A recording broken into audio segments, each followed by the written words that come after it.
Okay. Now the thing is. Okay, right. Okay. Now we have to complete our excretory system which we started. Today we'll see completely the structure of nephron detail, formation of mechanism. All this we have to complete. So now first is nephron structure, and then function of the nephron. Function of the nephron. What are the three processes in that? We'll go ahead. Now we start with the nephron structure of nephron. This you have already studied this detail, but only thing is you have to follow. Okay.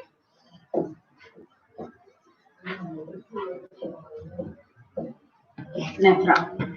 So each nephron has got. Now the nephron, you know very well, nephron has got a head and head and tail, you should not say, and tubular part. Tubular part. Okay. Now the head end is a double-walled cup.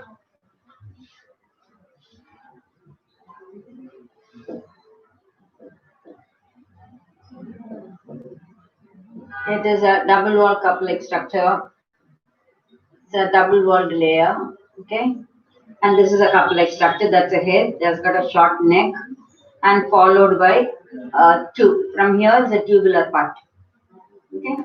The tubular part extends down as a broad thing, and then it becomes narrow. It becomes very narrow. Then ascends up, narrow loop, and then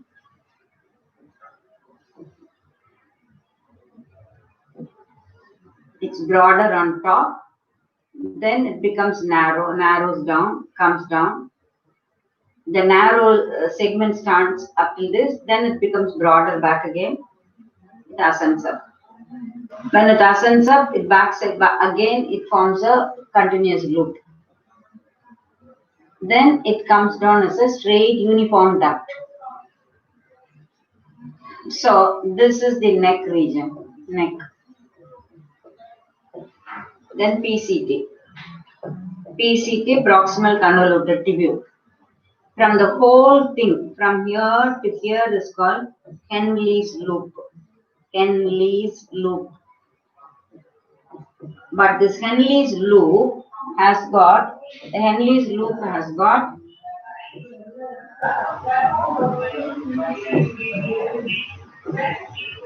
has two parts, that is descending limb, ascending limb.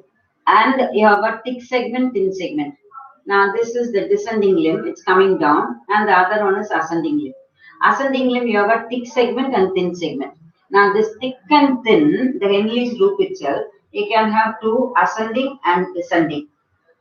Ascending is going up, and then it is descending. Another one is descending limb.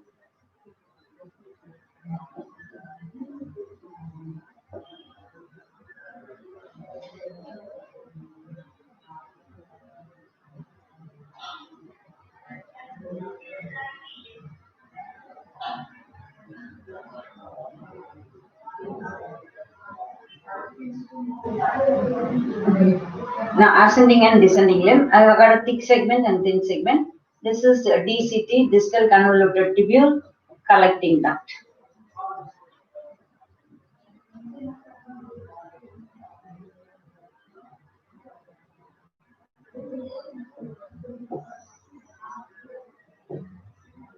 You call DCT or distal convoluted tubule, then collecting duct. Collecting duct. Now, if you take this, now the head of the nephron has got the cup has got two blood vessels. A blood vessel which enters in the capillary, forms a network, knotted work, and it comes out, and it forms a network on top of these blood vessels. Then it comes in between the tube, it forms a network between the tube, and then ascends up, forms a network around, and finally it goes to the renal vein. This is a renal artery, it ends in the renal vein. Now this capillary network is called glomerulus, and the capillary network is known as glomerulus. The network is called glomerulus. Okay, glomerulus. This cup is called Bowman's capsule. Bowman's capsule. Man's capsule. These two together called Malpighian capsule.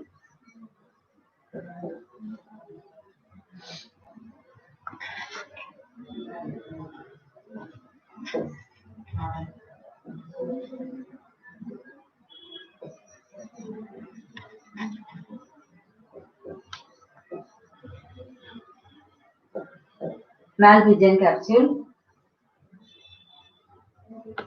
The difference between Bowman's capsule is without blood glomerulus. Glomerulus plus Bowman's capsule is known as the Malpighian capsule. So this network, this is the structure of basic structure of nephron. So now, structure of nephron alone, you can have a number of questions. How can we? Now this is called the functional unit. Nephron is not made up of a single cell. Neuron is different, nephron is different. Neuron is a single cell. This is made up of a number of cells. It's a tube structure.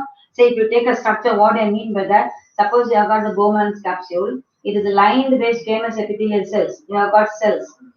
Now these cells are squamous epithelial cells and they have got microvilli, a number of microvilli, a number of villi protruding inside. Now similarly, when you come to the neck of the thing, you have got cuboidal epithelium. See, the microvilli is there. There are again microvilli there. So throughout this diagram, you have got all epithelial cells. Now the cells covering is a glomerular cell, and the cells on these are called tubular epithelium. So these cells only is doing the function of filtering and reabsorbing and secreting. So from the cells, if the blood vessel is very close to the capillary, exchange will be there. So through the blood only, the filtration business is done only by the secretion, filtration and reabsorption is done only by the cells on the tube. So this the whole nephron is not a single cell. It is made up of many cells and different epithelial cells in different regions. See, if you take the capsule, squamous epithelium. The neck, you have got the microvilli cuboidal epithelium. So the simple squamous epithelium. Then now throughout the layer is only epithelial cells. If there is reabsorption or conduction is there, it will have microvilli. Microvilli is different from cilia. Suppose a single cell is there. Now, let's say for instance, if I draw a cell, the cell membrane showing a number of holes, it becomes a cell. This is microvilli. Now, if I draw a cell separately and a number of cilia projected, this is cilia. Cilia is different, microvilli is different. Cilia starts from center. So now these cells, the entire cells lining the head part and the tube part are involved in the function of the nephron. So before we go to the function of the nephron, we should know the structure. Now first this outline alone, what are the questions can be there? In this outline, see for example, these blood vessels, the network of the blood vessels, see, they can ask you here. Now the Malpighian capsule represents, they will give you option, glomerulus, Bowman's capsule, or artery and vein, or glomerulus and A and B. A may be glomerulus, B may be Bowman's capsule, and C may be network of blood vessels, and third, fourth may be A and B. So you should add glomerulus and Bowman's capsule. That only forms the Malpighian capsule. And the convoluted tubules are PCT and why is it called proximal? Near the head. Distal is a little bit away from the head. Distal will always come close to the head, remember that. And then comparatively, distal will be a little bit higher level, closer to the head of the nephron than though we say distal convoluted tubule, the blood vessel which comes out of the glomerulus will be close in some cases, not in every nephron. So this is the basic structure. How is it in the kidney? Now the kidney tissue, as you know, outer cortex, inner medulla. And the kidney tissue, if you take the kidney tissue, you have got the kidney tissue. The kidney, you have the pelvis, calyx, then this is cortical medullary region, medulla, this is cortex, this is cortex, this is medulla, Medulla. The medulla itself we can divide into inner part and that is the medulla which is closer. This is inner medulla, this is outer medulla. That is, this is close to the cortex, this is close to the inner part.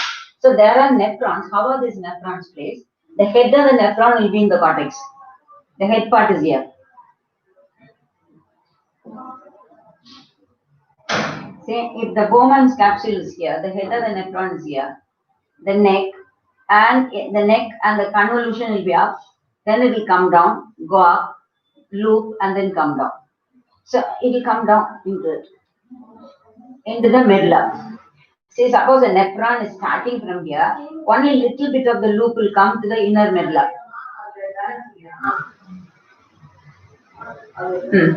Now, suppose the nephron is near here, near the medulla.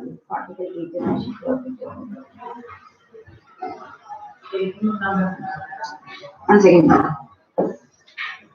1 minute, I'll just draw this properly for you. Now, suppose you have got the pelvis.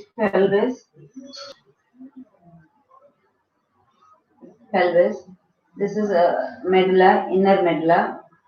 Medullary region, we can divide into two, inner and outer medulla. All this is a striated, full striated appearance up to this. I am dividing the medulla into two parts. It's not cortex. So I have to differentiate. Wait. Now this entire thing is medulla.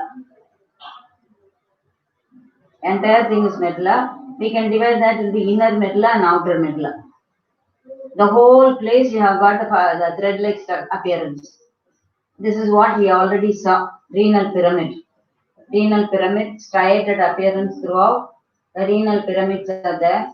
And then you have got the pillar-like extensions. These are the pillar-like structures in between. Then outer to that you have outer to that is the cortical region.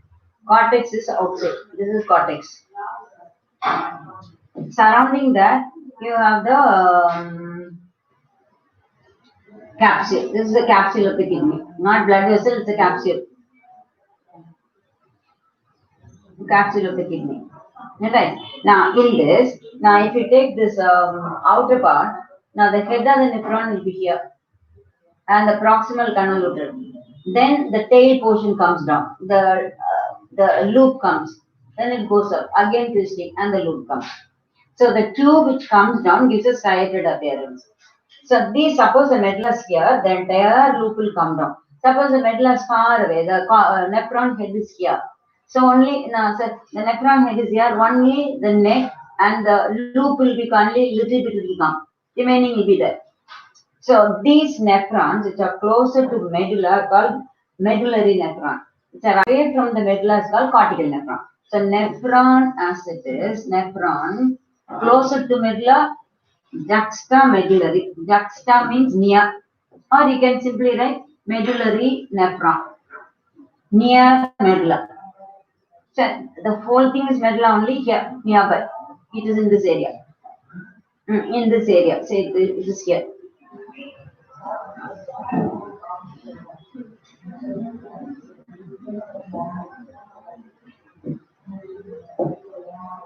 I won't divide that into two different colors. First, we'll make it very clear. Now, this is medulla.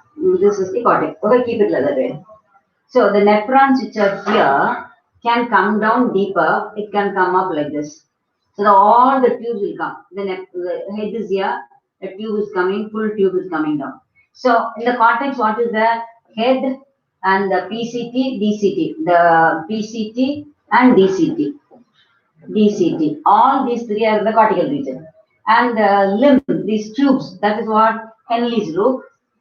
Henle's loop plus collecting duct, they are all in the medulla. So the medulla contains the tubular part of the nephron is in the medulla, the head region is in the cortex. That is why the medulla has got a striated appearance and the cortex has got a round structural appearance like this. So according some medulla nephron which is far away from it, suppose right on top, little tube only, some part of the tube only will come down. The entire tubular part won't come down. So the nephrons, according to their position, they are called cortical nephron or medullary nephron. Medullary nephron close to the medulla. Cortical nephron away from the medulla. That's all. So if it is away from the medulla, what will happen? Suppose you take diagrammatically, this is medulla, this is cortex. One nephron is here, the head is here, and the neck, convolution, and the tube is coming. That's all. The entire nephron is in the cortex only. Maybe this little bit of this, another one is little bit below. Another nephron is in a cortex. Then loop, it will come little bit and then like this way. So this much only is coming into the medullary region. In the medullary region, you have the complex structure, the calyx.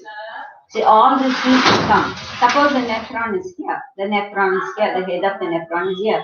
What will happen? Proximal convoluted to hold tube, ascending, distal convoluted, collecting tube. So these nephrons which are near the medulla are juxtamedullary. This is cortical nephron. What's not only in their position, that means the nephron which is near the medulla, closer to medulla, will produce all the tubes will come. So that gives a striated appearance to a renal pyramid in the case of medulla. And which is far away, they may take part, but it will not be giving a much striated appearance to the renal pyramid. They won't take part in the renal pyramid. Another difference is, in these nephron which is coming down, the blood vessel network, the network is called vasa rectal. The vasa rectal will be absent in this cortical nephron, it will be present in the medullary nephron. So now, let's go to the question. How can I ask you the question in this simple part? Nephron structure alone. I can say the nephron, the head of the nephron consists of, that's the option A, glomerulus, option B, Bowman's capsule alone, option C, blood vessels, or A and B. That's one direct option. Next one, they'll ask you the filtering unit of the kidney.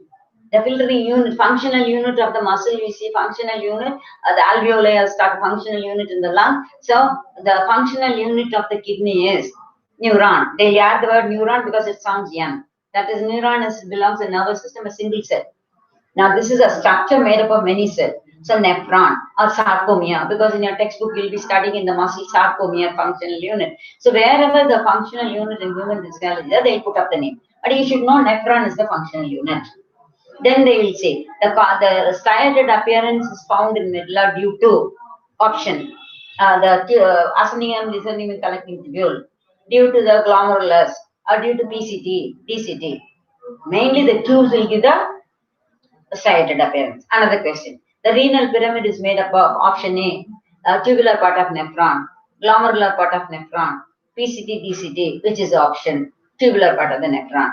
So a number of questions they can ask you. And the nephrons which are closer to the medulla, the nephrons according to distribution, which are closer to the medulla, medullary nephron, juxtaglomerular, cortical nephron, or just none they can give you. So the nephrons which are closer to medulla only mainly take part in the pyramid. Then the another question they can ask you, the renal pyramid is made up of Bowman's capsule, PCT, DCT, the duct, collecting duct and Henle's loop. Only collecting duct alone they can give you, or loop or Henle's loop alone they can give you. Henle's loop and collecting the both together striated appearance. And the part in between, they were all converging. Here also the tubular part will be there. That is a column of Bertini. Renal column. This is called renal column. This is a renal pyramid. There is a gap between these two. There is a space, capillary space, into which the urine collected, the filtrate will be collecting here. And the smooth area, unstriated part of the kidney tissue. This has no striation, smooth area, that is pelvis. So another question they can ask you. Pelvis is a word comes in your skeletal system, also pelvic bone. The pelvis is the dash. Now, pelvis is the smooth, unstriated area at the end of ureter. The ureter begins from pelvis. Or they can ask you, the pelvis is a smooth area in the kidney. Or it is a pelvic gird, it's a bone in the body, none. So the word term pelvis represents pelvis of the kidney is the smooth area from where ureter begins. Another one, trace how the urine formation and urine comes from the kidney. It starts from the head of the nephron, the functioning of the formation of the urine. It passes through the duct, then the renal pyramid. From the duct it comes to pelvis, then pelvis to ureter to bladder. Invariably trace the path of urine from where to where the urine is formed in the head, then through the tube, then the renal pyramid, the medulla, then pelvis, then ureter, then only bladder. So these are the questions, direct questions which they can offer only structure of nephron alone. So you have to associate nephron and the blood vessel, another structure, another question. Another question how they can ask you, Say, this is the Bowman's capsule, this is Bowman's capsule, purely diagrammatic for you to understand. If this is the neck part, you have the blood vessel. The capillary enters into it. The capillary, this is a renal capillary, forms a network, and it's very closely associated with them. And this network, the blood vessel comes out. It forms a network on the PCT, and then in between the loop, DCT, and then goes back. The connecting duct will not be surrounded much by the tubular network. The tubular network is maximum on the PCT, DCT, and the Henle's loop, and then moves back. That doesn't mean completely it's free of. That can be what is the question? The what blood vessel comes in? They'll ask you. Afferent arteriole of glomerulus brings in the blood. It is afferent arteriole. The flow of the blood is towards the capsule. The one, this is afferent arteriole. Coming inside is afferent. Going out is efferent. Efferent. Now this forms a network on the tube, it's called tubular network. And the network between the loop, suppose the Henle's loop is there. Now this is in the glomerulus. Glomerulus is nothing but option. Network of afferent and efferent, network of arteriole, network of tubes, or just the blood vessel, just alone blood vessel. You must have a capillary word, because these are all thin-walled blood vessels. Their exchange can occur, like in your alveoli, and the network of capillary on top. All right. So they'll ask you, the glomerulus is made up of options: network of capillary, artery, or vein, or just blood vessel. So network of capillary. You don't commit yourself with the capillaries of artery or capillaries of vein. Blood vessel, you should not say. It's a blood vessel, no wonder, but it is a capillary, the thinnest blood vessel. That word should be there. The one which comes in is afferent, which goes out is efferent. All right. Now that is about the another thing. Because the space in between here, there is very little liquid, which is not an empty vacuum. The water is filtered from the blood, will be there. There will be little amount, a drop of liquid will be there.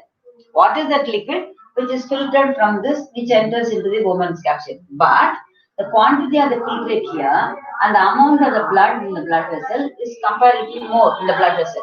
So the blood pressure, the pressure outside will be osmotic pressure. Osmotic pressure means what? Liquid pressure. The liquid pressure is more in the glomerulus than in the Bowman's capsule. So the liquid pressure is more in option glomerulus, Bowman's capsule, or tubule, or none. The liquid pressure is more in glomerulus. That is the reason for filtration. If there is no pressure difference, water in the capillary will not be coming into the Bowman's capsule. So this is mainly filtration begins due to the pressure difference between the glomerulus and the Bowman's capsule. That's an important point. Filtration is the first step. That is due to difference in the due to excess of blood. They can muddle up, but you must use the word blood pressure. That you should look for the word blood pressure in the glomerulus. Due to the overall blood, generally when they say blood pressure, it will be overall body blood pressure, heart pressure it will go to. So the glomerular filtration is due to high BP in the glomerulus, high blood pressure in the glomerulus, or they can ask you due to and low, that will combine, lesser blood pressure in the Bowman's capsule, or simply second option due to the high BP or low BP or none. So your click is BP in the glomerulus or pressure, osmotic pressure in the glomerulus is more than in here. What is osmotic? Osmotic. Osmosis means what you will take immediately water. But actually water osmosis, movement of the water depends on salt concentration. So osmosis means you must keep in your mind the salt content, solute concentration is more and water concentration is less, hypertonic, concentrated solution. If solute is less and water is more, hypotonic, dilute solution. They are in proper balance, isotonic. This you already know, hypertonic, isotonic solutions. So when you talk about the osmolarity, there is a word will be set as osmolarity. Osmolarity means how much solute is dissolved in how much solvent. If the solute increases, osmolarity is increased. If the water increases, the liquid increase, solvent increases, osmolarity decreases. The osmolarity means, one word will come, the osmolarity. Osmolarity means solute concentration. Solute CYNC. That is, how much amount of the solute means you think of the salt, chemicals in the liquid. Now salt concentration and the liquid solvent is the water in which the solute are dissolved. Okay, so solvent concentration. So when the osmolarity, in a body fluid, that should be normal level. Neither the salt should not be more, nor the water should not be more. It should neither be hypotonic nor hypotonic. It should be isotonic. So the isotonic osmolarity is called set osmolarity. Set osmolarity. Set osmolarity. The set osmolarity is about 300 milli m osmol per liter. This is how it's measured. Osmolarity is measured as milliosmol per liter. So the set osmolarity in the body is a normal is 300. Isotonic. This is called isotonic solution. Isotonic. That is, what do you mean by isotonic? Solute and salt are equal. Solute equal to solvent concentration. Solvent. Now, when the solute increases, that is osmolarity is becoming 600. That means solute is increasing. Solute increases. That means what? It becomes concentrated. Concentrated. Salt increases, the solution will become concentrated. If it decreases, osmolarity decreases. That is 600. If it goes to 900, it is highly concentrated solution. Concentrated more. So when you add water, it will become diluted. We follow. So that is this you will study in the why I told you in the kidney tissue, the salt concentration or osmolarity there in the liquid between the tissue or in the blood or in the filtrate. There are three liquids rotating around. Okay. See, one is in the tube, that is filtrate, which is going to form urine. Another liquid is in the blood vessel. That's blood. So between the blood and the cell, there are tissues in between. Say there will be tissue in between here. Now in the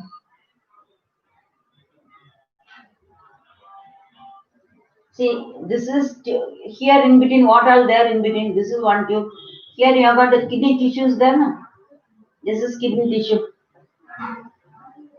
The white one is a tube, and the tissue.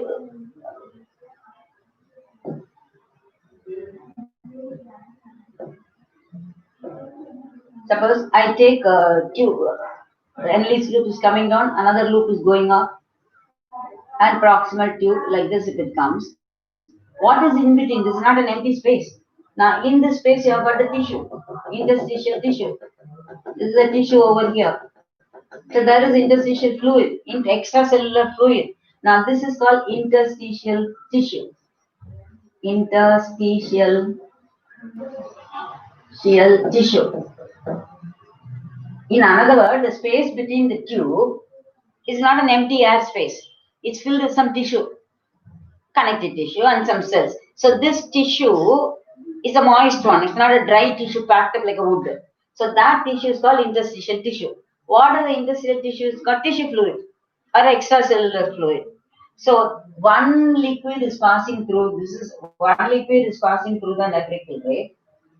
See, through the tube, one liquid is passing by. That is from the filter. What is filtered from your blood? That is the liquid inside the tube. The tube is filled with one liquid. That's going to form the urine. In between, you have got the tissue. That has got tissue fluid. Another liquid is what? There's a blood vessel. There will be blood vessels here. In between, there are blood vessels here. So the blood vessel got another liquid, blood. So there are three liquids. One is blood. One is what is coming through the tube. One is in between the interstitial tissue.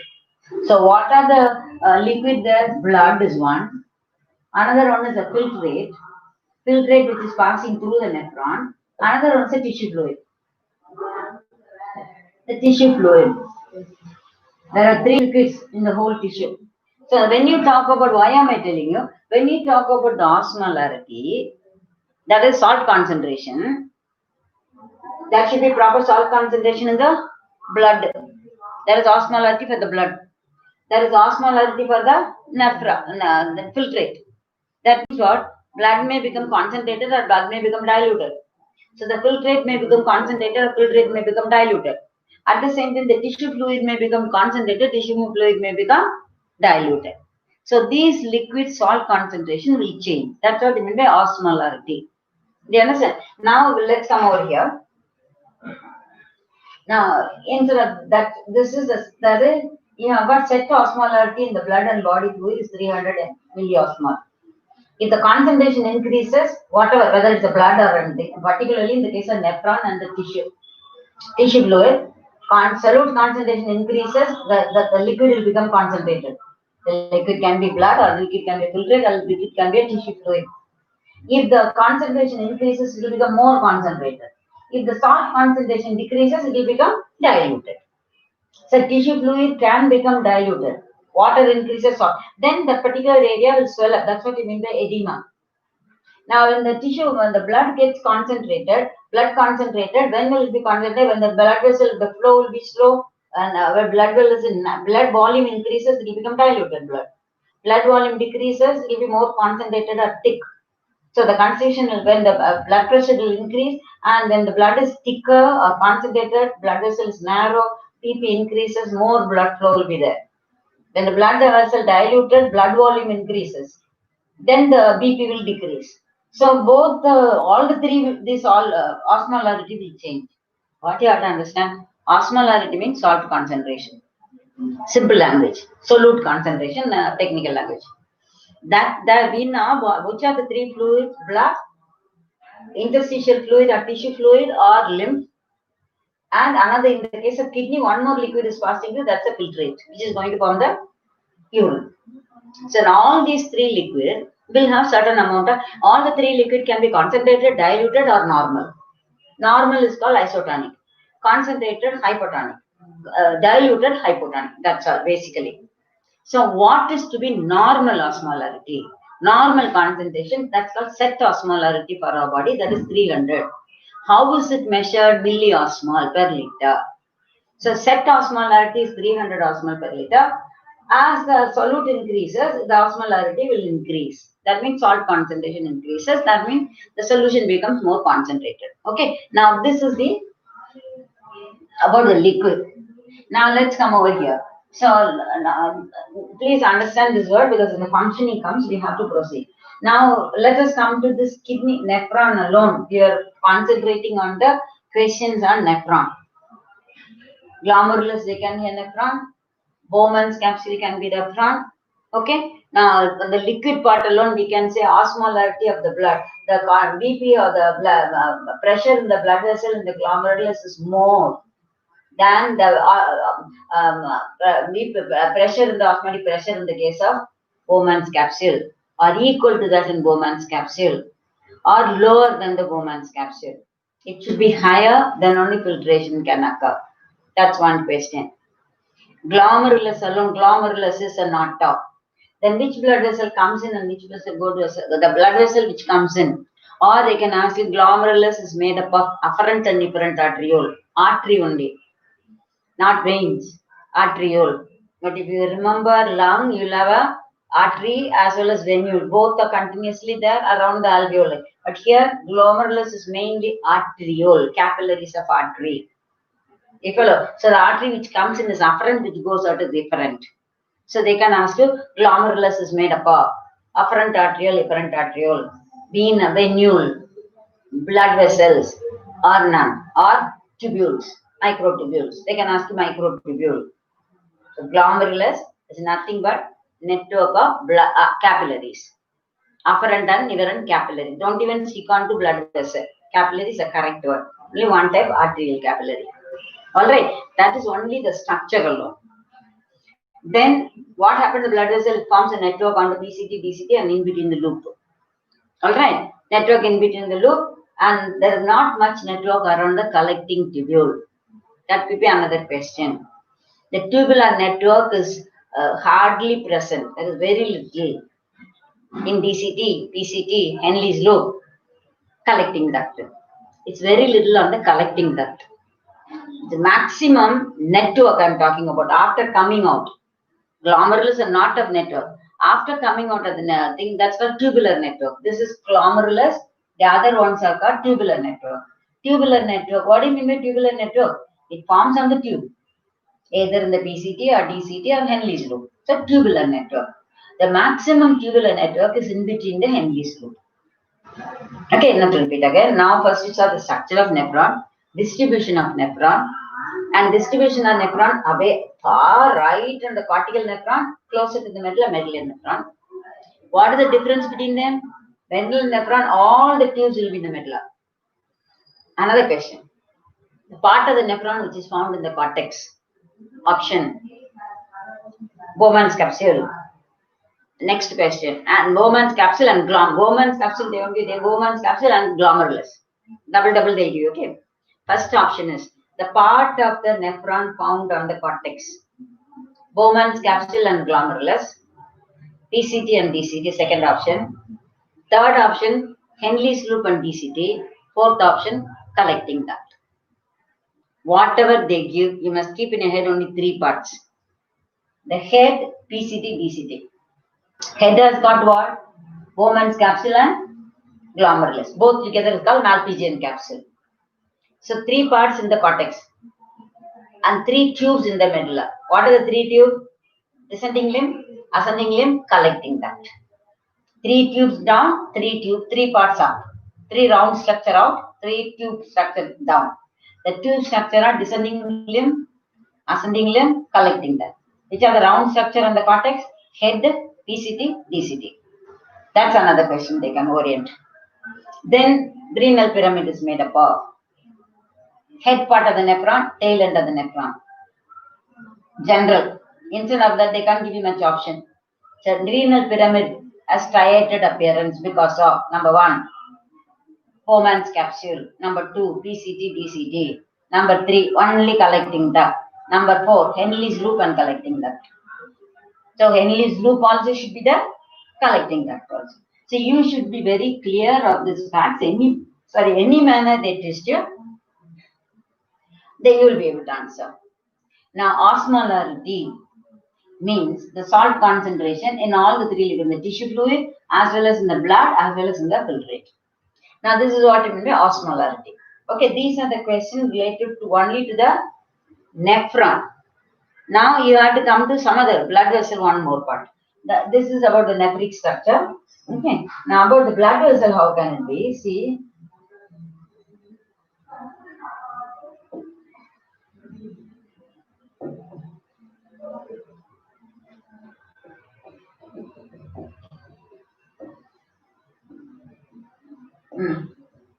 Now when you talk about the blood vessels alone, we are talking about now let it be the nephric part, head part of it. Okay, that is the first. Now instead of convoluted tubule, I'll take the convoluted tubule, single tube. The tube is like this. I have opened out the tube inside twisted tube. It will be opened out. It's a proximal convoluted tubule. Then it comes down broader. Okay. Then narrow Henle's loop. Henle's loop I'm drawing for you to understand, little bit opened out. So then the segment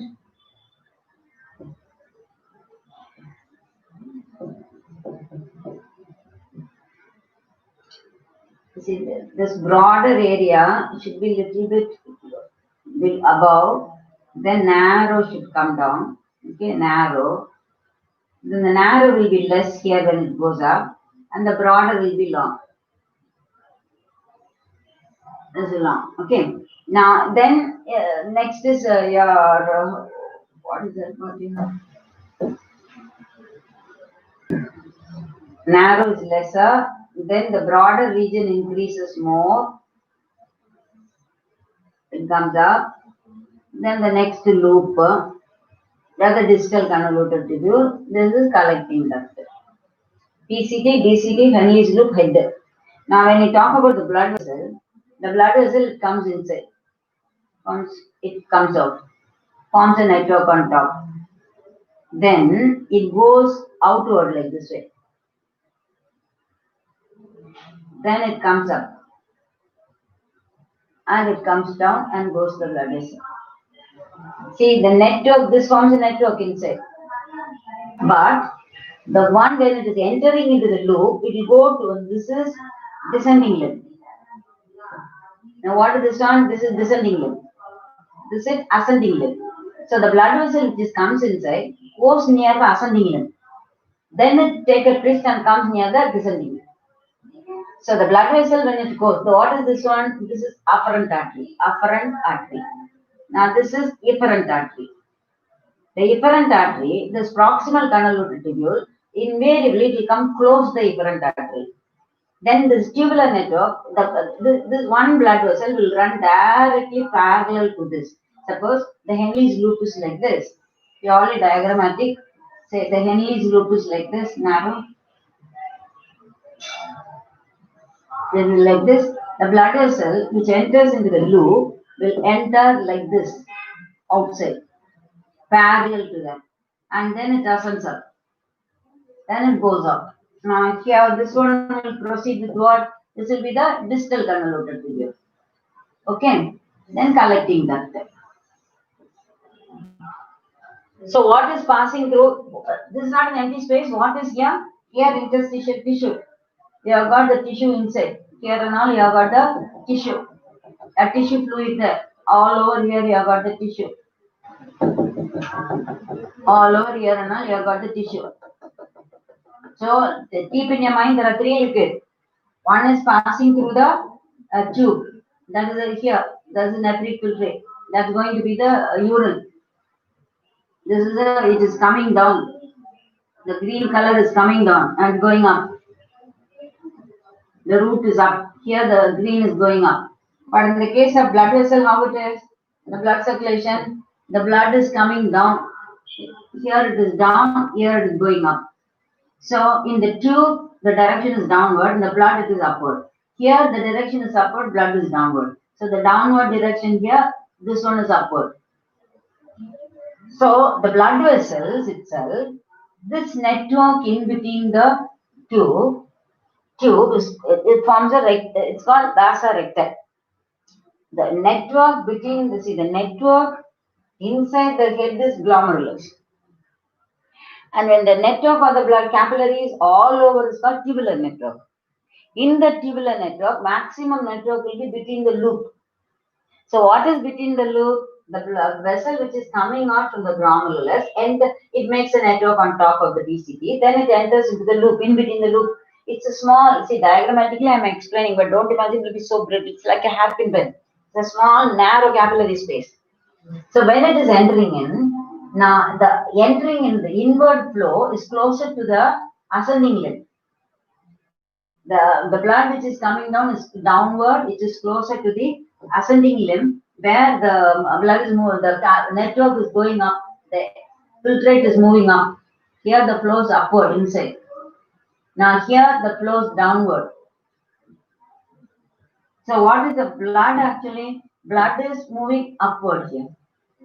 So the blood vessel, the flow of blood in the blood vessel and the flow of filtrate in the tube are opposite in direction. That's what called countercurrent.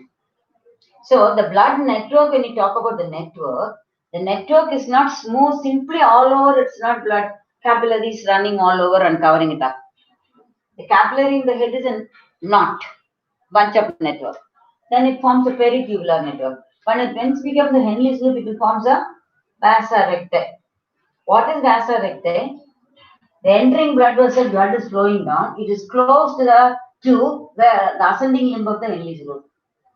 Then when the blood is moving out of the vasa recta, it is close to the descending limb. So the flow of filtrate is downward, flow of blood is upward. Here flow of blood is down, flow of filtrate is outward. This difference in their movement is called countercurrent. This is very important for the exchange of material between the blood from the between the tissue and the blood, or from the tube and the tube and the blood. It can't directly enter into it. Sometimes substances will directly diffuse into the blood, or from substances can directly diffuse into the tissue. We follow that. This basic idea you must have. So now the blood. Now let's come. Now the blood vessel alone. How can I answer you? Direct question. The network within the capillary knot inside the glomerulus is called Inside the Bowman's capsule is called tubular network, vasa recti, or glomerulus. Now, one option. Then the network, tubular network is maximum. Found plenty. Which part of the nephron? Number one, head. Head is not a network, it's a knot, it's a bunch of blood vessels, not a network, okay? Network means it's spread out all over. And the network is, capillary network is maximum in head of the nephron, PCT, DCT, Henle's loop. Henle's loop. Now counter current means, counter current is between, see the between, counter current means what? Flows in ulta, opposite direction. In the case of descending limb down, ascending limb up. So the filtrate also in counter current. Between the two tubes of the Henle's loop, counter current. Through one loop it is coming down, through another loop it is going up. That's a counter current. In the blood vessel which is coming in and going out, counter current. The one which is coming down, blood is flowing down. The one which is going up, blood is counter current. So the counter current between the blood vessel and the tube. Henle's loop. That is also counter current. But the counter current between the blood vessel and the tube helps in the functioning of the tubule. That's called counter current mechanism. How? Because there's a difference. What is passing through this tube? Nephric filtrate. What is passing through the blood vessel? Blood. There's a difference in the concentration of the solute. So, due to that, exchange of substances or water and chemical occurs. That's what we mean by counter current mechanism. Counter current means opposite, two tubes, the flows in opposite direction. One is down, in one structure, there are two flows. That is between the two tubes of the Henle's loop, or between the two blood vessels of the vasa recti, or between the blood vessel and the nephric filtrate. Now let's come with the blood, our objective. So they can assume vasa recti exists between, or where vasa recti is found. Vasa recti. Please, when you go to the 12th standard lesson in the reproductive system, there are words will come as recti, recti testis, tubular recti. These are all connected to reproductive system. So when it comes to kidney, vasa recti is nothing but blood network, or the blood vessel running parallel to the Henle's loop. In opposite, the flow will be opposite direction. Remember that. It's not just coming like this and going up along in the same direction as the tube. Please make it very clear in your head. Blood vessel, flow of blood in the blood vessel is opposite the flow of blood in the filtrate in the tube. That's what we mean by counter current. That means what? The one which is coming in will move outside towards the tube. It's going out, up, and the filtrate is moving up. And with take a routine, it comes out. So that when the blood goes up, the filtrate will come down. When the blood comes down, the filtrate will be going up. Remember that. So they can ask you vasa recti. It's a structure found in glomerulus, PCT, DCT, or Henle's loop. These are direct questions. Okay. Now this is about the nephron alone. Structure of the nephron alone. Next, when you come to the function of the nephron. What is nephron? Structure, head and tubular part. Cortical nephron, medullary nephron. Glomerulus and Bowman's capsule. Henle's loop has got ascending and descending limb. And thickness is varied. Henle's loop is not a uniform tube like the PCT, DCT. Upper part thick, lower part thin. And the thin part will be deep into the medulla. Right here, the medulla, deep part will be there. Then here, here in this area, both thick part. These two will come in the, see, if it is a deep, this portion is a deep part of the medulla, the loop will be there. Up till this will be the upper part of the medulla. Above that,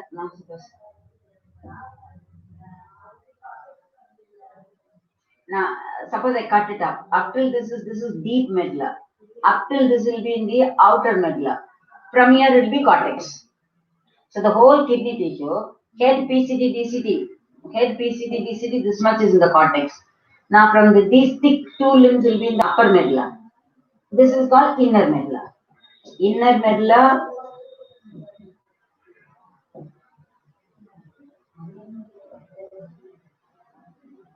see, head PCT, DCT, outer cortex region.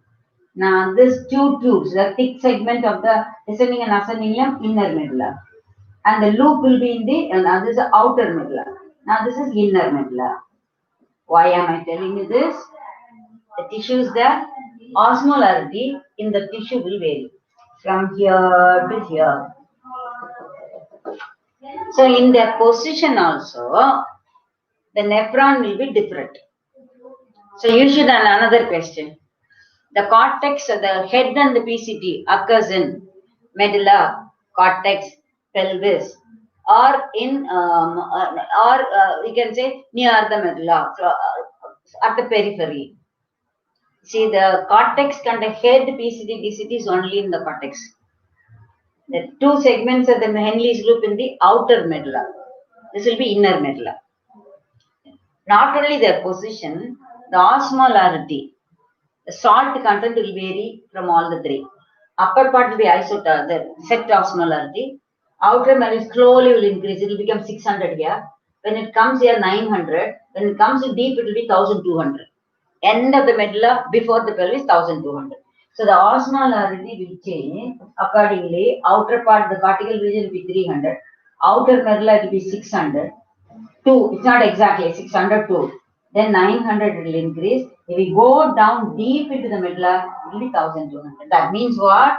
As the filtrate is passing down and down and down the side, the osmolarity, it becomes more concentrated. So here also 900. So here what will happen? When the liquid is passing from here to here, the 1200 becomes 900. When it passes from here to the second section, it will become 600. When it passes out of the capillary network, it will become 300. So the whole liquid, as it comes down after the loop, it gets concentrated. As it goes up, it will become diluted. So when it is in the PCT, the filtrate is diluted. But we cannot excrete diluted urine. Urine has to be concentrated. So maximum concentration or concentration by losing the water occurs in the collecting duct only. Now at present you understood this, how the nephron is distributed, types of nephron, what part of the nephron is in the cortex, what part is in the middle part next to the medulla, outer medulla, which is inner medulla, what is the difference of the liquid which is passes through. It applies to everything, not only filtrate alone, the blood as well as the tissue fluid. The blood in this section will be diluted. It will become a little bit concentrated. Particularly nephric filtrate, this difference. Deep inside the medulla, 1200 osmol. Okay, now this part, osmol, we will come to the functioning of the tubule. Now we finished only with the nephron. What is nephron? How is the distribution? There are about 10-12 points. Now, so what is the tubular network? What are the blood vessels connected? Now, what is the structure of the Henle's loop? Henle's loop has got 3 parts, thicker and thinner segment. This is about the nephron alone. All right. Now, collecting duct and distribution, the whole thing. Now, we will come to the working of the nephron. Now, working of the nephron, we will go to the second section is function of the nephron, general function for urine formation. So urine formation, now we study the structure of kidney and the functional unit. So what is the functional unit? These are the objectives, quite a lot. To repeat, functional unit, one question can be there. Then about the tube, structure of the tube along with the distribution, cortical nephron, medullary nephron. Then this network, I told you, difference between the cortical and first is functional unit.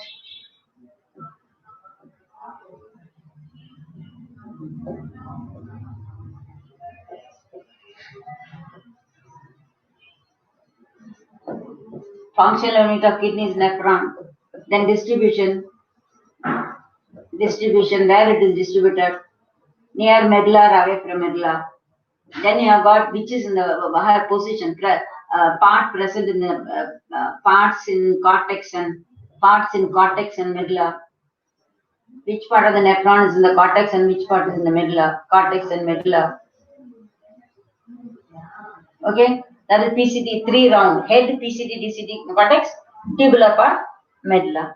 Then the next one they can go the structure of the nephron alone. I'm talking now. Then the different cortical nephron distribution, cortical and cortical. It is the cortical nephron.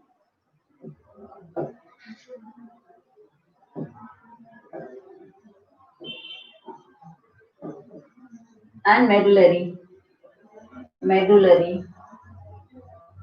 Now, what is the difference between them? This will be far away, and the tube part will be lesser. Here, the entire tube will be down. Main important vasa recti is absent. Here, vasa recti. Vasa recti means blood vessel between the network between the loop is absent. Absent. Now here it is present. Vasa recti present. Now this is about the different parts of the nephron. They can ask you parts. Tubular part made up of part. What are the tubular parts there? Then I can go to the blood vessel. Regarding the blood vessel, glomerulus, I can ask you. Glomerulus is a network of tube. It has got only artery. Remember that, no vein. Arteriole or capillaries. That's one question they can ask you. Then the tubular network, maximum tubular network maximum in the network maximum in the Henle's loop. Henle's loop means you must know immediately vasa recti. Vasa recti is the blood. Then you should know the vasa recti, the blood vessel coming in is close to the ascending limb. The one goes out is close to the descending limb. So the blood flow is opposite.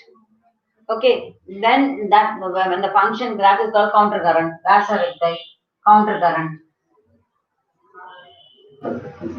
Counter current is between the two blood vessels. This is coming and going out between the two tubes of Henle's loop, between the blood vessel and the tube. Regarding the blood vessels alone, so much you can. Do you follow that? So this is about the nephron, structure of the nephron. Now urine, formation of the urine. How the formation of the urine? Formation of urine occurs in the 3 stages.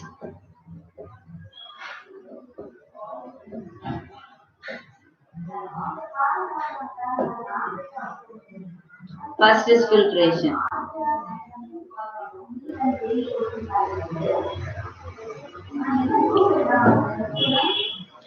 Okay, now filtration, then absorption,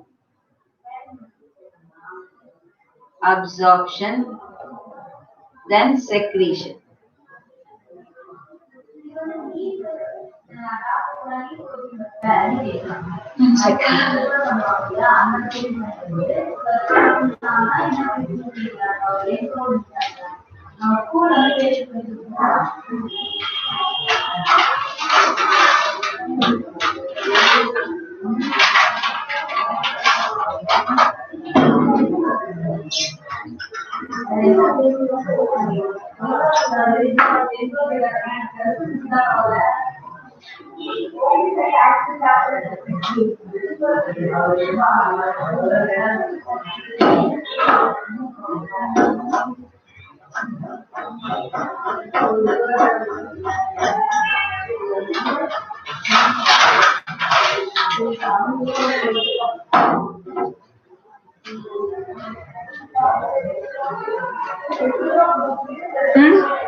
Now we'll see the filtration.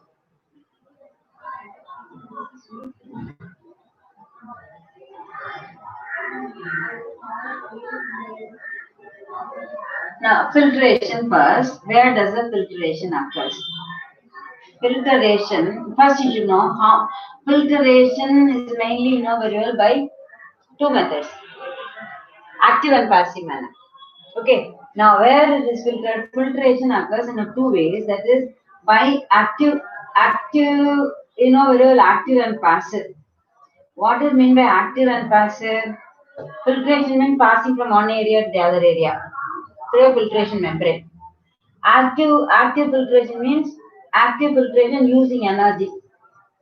That's what they mean by active filtration.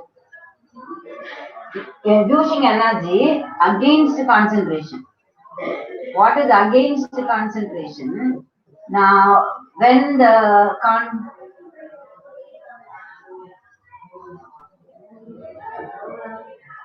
another one is passive method is the without using energy. Passive method without using energy, without energy usage, along the concentration. Along the concentration gradient. What do you mean by that? This is flows from higher level to lower level. Now here the flow can be, the movement can be from lower level to higher level, depending upon the need or concentration between the two. What is filtered from one end to the other end is filtered. So what is filtered here? The filtration is mainly done in glomerulus. Now glomerulus, we should not say glomerulus, so it's in the Bowman's capsule. In the head part is involved in the filtration. Head or glomerulus. Head. What is in the head? You have the, suppose this is a head, now you have the blood vessel. So what is flowing in the blood vessel? The blood vessel, blood is flowing now. So what is filtered from the blood? Then this is a Bowman's capsule. The things are filtered from here to here. So it is passing. This is nothing but a single layer of epithelial cells. Epithelial cells are there. So here it has to pass from the blood vessel to the Bowman's capsule. There's a space here, little amount of water. There is a gap here. So if I draw this, only one blood vessel will take instead of the network. Suppose one tube is coming, only one single tube. I'm taking a single tube coming and going out. Now in the tube, what it has got, blood is there. So the blood here, the Bowman's capsule. In this, the Bowman's capsule has got a layer of cells. These are epithelial cells, squamous epithelium. Now these cells are arranged in such a manner, they are overlapping one another. One cell is like this, another cell will be on top. They are not tightly packed. There are small space in between. This is called pore. Filtration pore. Pore means gap. Now here is the blood vessel. The blood vessel is coming in. The blood vessel is coming inside and going out. The blood vessel has got a wall, isn't it? The wall is lined by epithelium. Now this is Bowman's capsule. The blood vessel is here. The blood vessel has got endothelium, blood cells there, cell epithelial layer. That is called endothelium. This is a so if this is the blood vessel, only a section I'm showing, it's lined by epithelial cells. So here epithelial cells. Now this is the blood vessel. Take blood vessel. Now the blood vessel, what you have, this is the epithelial layer. Blood is flowing here. The blood is here. Now this is Bowman's capsule. The Bowman's capsule you have got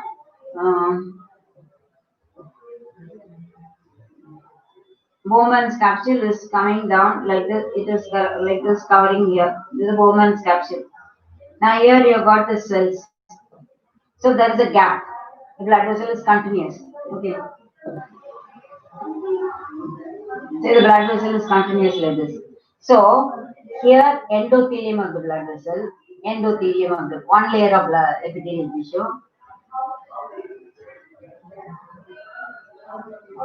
Here epithelium of the Bowman's capsule. Here there is a gap. So there are three things: epithelium of the blood vessel, epithelium of the Bowman's capsule. In between gap is the basement membrane. Basement membrane and tissue. Membrane of both the cells. See this way, diagrammatically I'm showing far away, but actually this gap will now be so big. To show the three parts I'm telling. There is epithelium of the blood vessel, that's called endothelium. Epithelium of the Bowman's capsule. The epithelium of the Bowman's capsule completely, it is epithelium. It's not a short word, it's an epithelium. So, epithelium of the Bowman's capsule. This epithelium is squamous epithelium. Squamous epithelium. It has got small pores. There are small pores called filtration pore. Filtration pore. Filtration pore means the cells are not tightly packed, there are gaps. This is a filtration pore. And in between, the two basement membrane will be touching one another. So, epithelium of the blood vessel, capillaries, the basement membrane, the epithelium of the Bowman's capsule, all the three are called filtration membrane. This is another question. Filtration membrane. Now, if you remember, same thing we did in respiratory system between alveoli and capillary. That's called diffusion membrane. epithelium of the blood vessel, epithelium of the alveolar, and the basement membrane in between. The three forms of diffusion membrane. Here in the case of kidney, epithelium of the capillary, epithelium of the Bowman's capsule, and the basement forms the filtration membrane. Then in the filtration, the epithelium of the Bowman's capsule, there are holes. That is filtration pore. Do you understand that? So that is the structure in this. So now how is it filtered? Now we are here. Where are we now? About the filtration, what we should know? Filtration is by method active or transfer, passive method. Now this should be the first point. Where is it done? The filtration is in the head of the in the Bowman's capsule between glomerulus and Bowman's capsule. So the head between filtration is between glomerulus and Bowman's capsule. Glomerulus and Bowman's capsule. Bowman's capsule. Then the filtrate is called nephric filtrate. Nephric filtrate.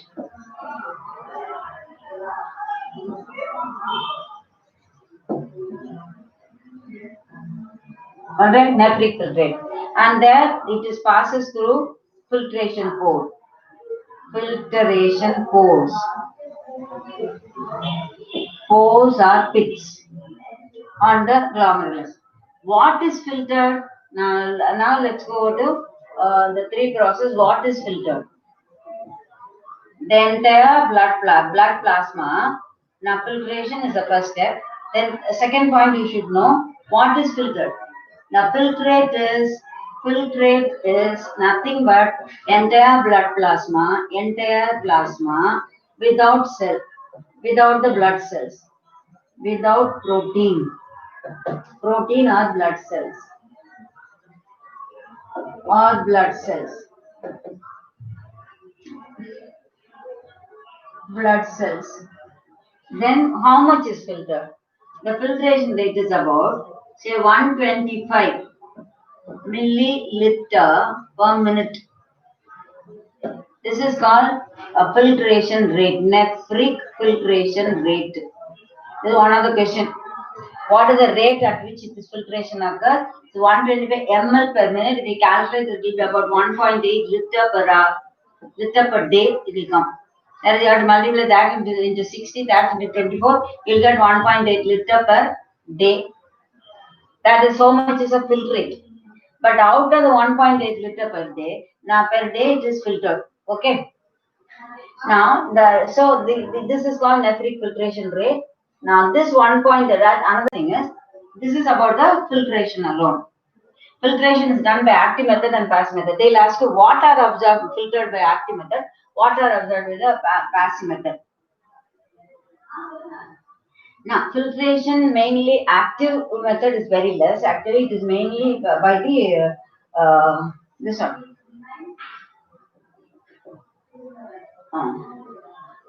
Filtration is mainly by the passive, just different due to the difference between passive, due to the difference between the BP. I told you, due to the difference between BP is more in the glomerulus.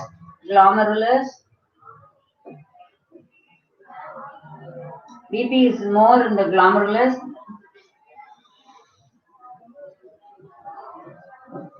BP more in the glomerulus. So it is filtered. Okay. So what is filtered? Entire blood plasma except the cell. How much is filtered? 180 liter per day. And what is the rate of filtration rate? 125 milliliter per minute. So this is milliliter per minute, liter per day. All right. Now, so naturally, the filtrate contains all the useful substances. All the useful substances of your amino acid, fatty acid, glycerol, whatever is absorbed in your blood, and many of the electrolytes and water maximum, and many of the ions like sodium, potassium, bicarbonate ion. All these ions are filtered. All the useful substances are filtered. Only the blood cells. So what will happen to the filtrate? The blood which is sending out, the blood becomes more concentrated. So the glomerular, after filtration, when the capillary comes out, the blood will be from the cytoplasm cortex. It has come to the cortex and PCT. blood vessel up till that, when it comes out, nephric filtrate in the head only. So when the filtrate passes through the PCT, DCT and Henle's lobe, reabsorption occurs. So this is about the filtration. The next part we have the reabsorption. Now where is it reabsorbed? Reabsorption occurs in the DCT, PCT, proximal convoluted tubule, DCT and collecting duct. The reabsorption is minimum in the Henle's lobe. Henle's lobe reabsorption of minimum, particularly in the case of the ascending limb, reabsorption is minimum. What is reabsorbed? All the wanted substances will be reabsorbed. At the same time, now what are reabsorbed? All the essential substances, useful substances. Okay. Useful substances means all the food matter, water, certain amount of water, and then sodium ion. It's reabsorbed. Then in the DCT, actually, what is reabsorbed? DCT, the maximum water is reabsorbed in the case of collecting duct. CD means collecting duct. In DCT, the urine is diluted. Only the little, a few ions. DCT reabsorption function, the DCT is different in a sense. There are three things will occur. Bicarbonate ion will be reabsorbed, HCO3 will be reabsorbed, bicarbonate ions will be reabsorbed, then selective reabsorption will be there, and conditioned secretion will be there. The selective reabsorption of sodium ion, water, mineral. Some are selectively reabsorbed, some are conditioned reabsorption and selective secretion. Another one is conditioned reabsorption. Here, only DCT is a little bit tricky. Conditioned reabsorption. Conditioned reabsorption is mainly water and Na+. Now, in the case of proximal convoluted tubule, it is passively. Because the filtrate is more dilute, reabsorption is who's doing the reabsorption. Don't imagine it's going directly to the blood. It is reabsorbed by the cell of the tubes, and from the cells of the tube, it can pass into the blood vessel. Similarly, secretion means what? Now, secretion means the tubular cells will produce certain ions and pass it into the filtrate. That is the next section we are coming to. Reabsorption means what? From the filtrate, the things are going out. So the nephric filtrate, completely isotonic, it has got all the things are filtered, entire blood is filtered except the cell. You can't afford to waste all the entire part of the blood outside your body. And the amount filtered is 1.8 liter a day. Alright, so now this amount of the blood you cannot afford to lose if you are excreting it out completely. So what happens? As the filtrate passes through, reabsorption. Reabsorption is where from inside the tube, the wall of the tube, from the wall of the tube to the blood vessel, because they are very close. Capillaries are sticking on. So the tubular reabsorption is done by the cells lining the tube. In different part of the tube, different types of epithelial tissue, the cells. The reabsorption is done by the tubular epithelium. From the tubular epithelium, it can pass on to the blood, or it can pass on to the tissue, surrounding tissue. That is one. So the reabsorption occurs mainly in the PCT, DCT. Maximum reabsorption is in the water. Minimum reabsorption in the Henle's loop. Henle's loop is only two things are involved. Sodium in the form of sodium ion or sodium chloride ion or sodium chloride, and water. That's all exchange. So Henle's loop does not bother about reabsorption of useful substances, maximum water. Minimum reabsorption is a minimum in Henle's loop, particularly the ascending lower part of the ascending limb, thin limb of the Henle's loop. So we won't write about Henle's loop. So how it is reabsorbed? The reabsorption can be passive, just from higher level to lower level, or active transport. So in the case of PCT, completely by diffusion. Water, sodium ion, and all the bicarbonate ions, all the useful substances which is in the filtrate will be reabsorbed back. Alright. Now in the case of DCT, bicarbonate ion will be absorbed and conditioned, not all the water. The difference in the reabsorption PCT, DCT, here it is a passive. Here it is a limited, according to the need, amount present. Conditioned reabsorption of water as well as sodium ion. Why this sodium ion, sodium ion? It maintains the ionic balance of the liquid. Collecting duct, maximum water, because the filtrate, when it is coming to the DCT, also not concentrated. The whole filtrate comes down the collecting duct. In collecting duct, maximum reabsorption of the water will go not into the blood vessel, it will go to the tissue. So, the collecting duct is the area where concentration of the urine occurs. The filtrate and concentrate, 4 times it is concentrated than the filtrate when you excrete out the urine. You can't excrete out dilute urine, diurea. As more and more is excreted, that means more water is lost from your body. Your body will get dehydrated. So the kidney has to balance it. How much is going on, how much you have to conserve back. So reabsorption is a process where the tubular cells reabsorb from the filtrate. What all reabsorb? There are 3 different parts. PCT, all the essential materials including water and sodium are reabsorbed. In the case of DCT, bicarbonate, water is not reabsorbed as freely as in the PCT. Limited. That's what even the conditioned reabsorption of water and sodium. But when it comes to collecting tubule, the reabsorption occurs, it is to the tissue fluid, not to the blood vessel. From the tubular wall, from the filtrate, passes the epithelium, then gets into the tissue. This is about the reabsorption. Then another word you call that as secretion. Now when you talk about the secretion, what is secreted? There are 2 ideas you should know. The tubular cells, the tubular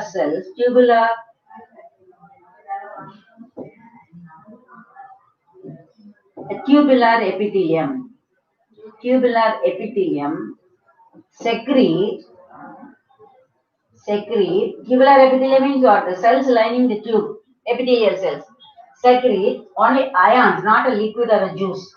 It a certain ions is bicarbonate ions to maintain the ionic balance. Then ammonia or potassium. So these are, the ions will go together, K plus HCO3 and NH3. Wherever in your question paper, HCO3, ammonia and K plus come, this is one slot. Sodium and water will be together, remember that. And sodium will go with the chloride ion, but not potassium. But potassium and sodium, you know very well, they are in the same group. Though they are together, the movement is different in the case of kidney. So these are secreted into the filtrate. Why? Because the electrolytes are going up to maintain the ionic balance, one. And one more, H plus. Now, H plus, K plus, mainly more than K plus, it is H plus. H plus, bicarbonate, ammonia. And a K plus also will come in this group. Now, H plus maintains the pH. And the sodium, ammonia, the bicarbonate ions, the ionic balance. These are ionic balance connected. So, this is what actually by secretion. Secretion means from the tubular cells, substances are secreted into the filtrate. Or another way of secretion, from the tissue, from the surrounding tissue,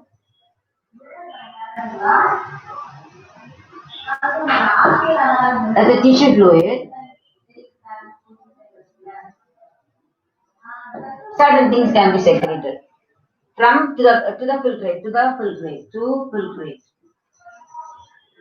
inside the tube. That is particularly in this case urea. Urea will be secreted in the lower part of the collecting duct into the tissue fluid. From the tissue fluid, it goes to the ascending limb, Henle's loop. So certain substances are secreted from the surrounding tissue into the tube, like phosphate ion. Now that will be from the tissue to the filtrate. Now these ions are from the cells to the filtrate. Secretions are substances which are secreted by the tubular epithelium into the filtrate, or from the tissue fluid into the filtrate via blood vessel. That's what you mean by secretion. So there are 3 steps in the formation of urine: filtration, absorption, secretion. Let's go to the question. Filtrate. What is the first question? What is filtered? Where filtration occurs? First question. They can give you option. PCT glomerular. You know very well it is in the Bowman's capsule. There you'll say what is filtered, amount of nephric filtrate, certain number they can give you. Or what is the rate of nephric filtration, certain amount they can give you. Then filtration contains, what does it contain? After the nephric filtration, the blood vessel, blood in the glomerulus which comes out, that is the efferent arteriole will be more concentrated because it loses everything. Now then the nephric filtrate is called ultrafiltration. Why? Why ultrafiltration? You have the filtrate passes through the pores on the Bowman's capsule. Another thing they'll ask you, what are the epithelial cells lining the Bowman's capsule? They are called they have got the false feet, podocytes. The Bowman's capsule cells are called podocytes. I told you the cells are overlapping with one another, like this is another cell, this is another cell. They have gap, these are called, this is a lining the Bowman's capsule, they are called podocytes. And the gap in between is called the nephric filtration pore. So they can ask you the cells lining the Bowman's capsule is very important. They can give you cuboidal epithelium or podocyte or columnar epithelium or none. It's not cuboidal, it's a squamous epithelium. It's called podocytes because they are got a loose, they are not a regularly arranged squamous epithelium, packed epithelium. Another thing is, now the rate you have done, then after the Bowman's capsule for filtration, what are filtered? What is the quantity? What are the substances filtered? The whole plasma except the plasma protein. Plasma protein means cells. Now this is about the glomerular filtration. Glomerular filtration is called ultrafiltration because maximum all the plasma is filtered through the nephric pore. Because of the nephric pore only it's called ultrafiltration maximum. And the one except the blood cells. This is about the filtration. Alright, reabsorption. What is reabsorption is done by by the blood, by the capillaries, by the tissue fluid, by the cells lining the tube, but none. So they can ask you, muddle up, it's by the tubular cells, epithelial cells of the tubular. Another important question they'll ask you, the reabsorption near the PCT and the neck is lined by squamous epithelium, columnar epithelium, ciliator cavula, or cuboidal epithelium with microvilli. Cuboidal epithelium with the microvilli increases the surface area. So wherever microvilli come, that more. Sorry, if the question has to be more tricky, otherwise directly they'll go into. Then come to PCT. They'll ask you what are absorbed in the PCT, what are secreted in the PCT. Then they'll go to DCT. Absorption is minimum. That's one of the famous questions. Absorption is minimum in DCT, PCT, generally Henle's loop or ascending and descending limb. Or they can say thick segment, thin segment. Henle's loop generally they give, you can mark Henle's loop. But if they give descending and ascending limb, you should say ascending limb. Lower part of the ascending limb, reabsorption is minimum. What is secreted?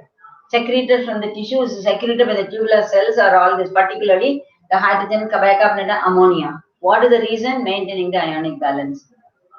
Then what is reabsorbed? Now first reabsorption. Maximum reabsorption of water occurs in the CD, collecting duct. In the PCT, water reabsorption is by passive method, by osmosis, diffusion. In DCT, conditioned absorption. In collecting duct, maximum amount of water will be reabsorbed by the tissue. Here it goes the cell and then to the blood. Here completely to the tissue. So concentration occurs there. The concentration of the filtrate occurs maximum in the collecting duct. Not in PCT, DCT, Henle's loop. Maximum concentration is the end part. How many times it's concentrated by reabsorption? 4 times the urine which you excrete is 4 times concentrated than the filtrate. How much urine we are excreting out? Out of the 180 liter, we are excreting only 1.5 liter will form the urine. That means the entire 70% of the thing is reabsorbed back into the blood. That's the rate. So 1.5 liter will be excreted out of the whole nephric filtrate. Nephric filtrate rate is 125 ml per minute. That is 1.8 liter, 180 liter per day. Liter per day. Out of this 180 liter, 1.8 liter only is excreted. This is urine.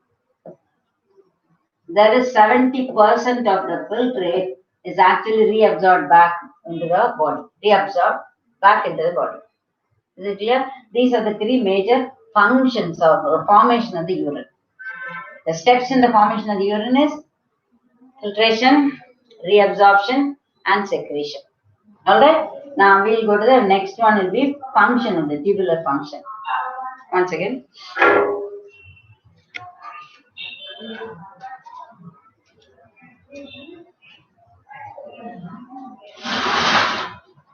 What's the time like?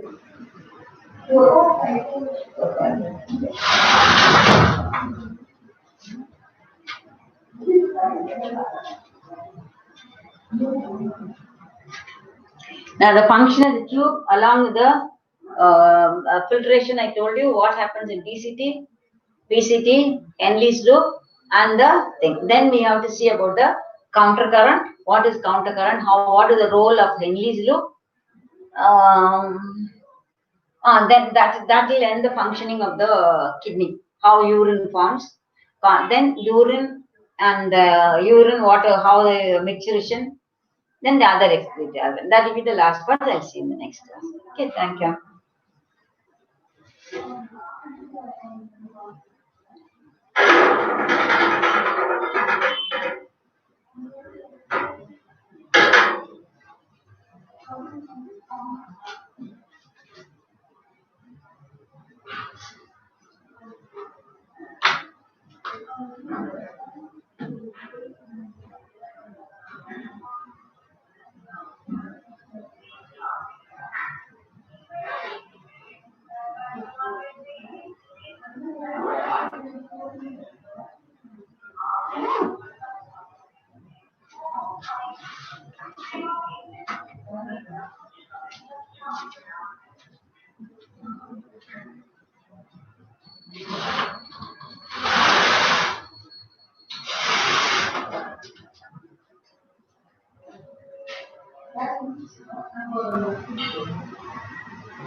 Now to begin the next part means half day is going to be.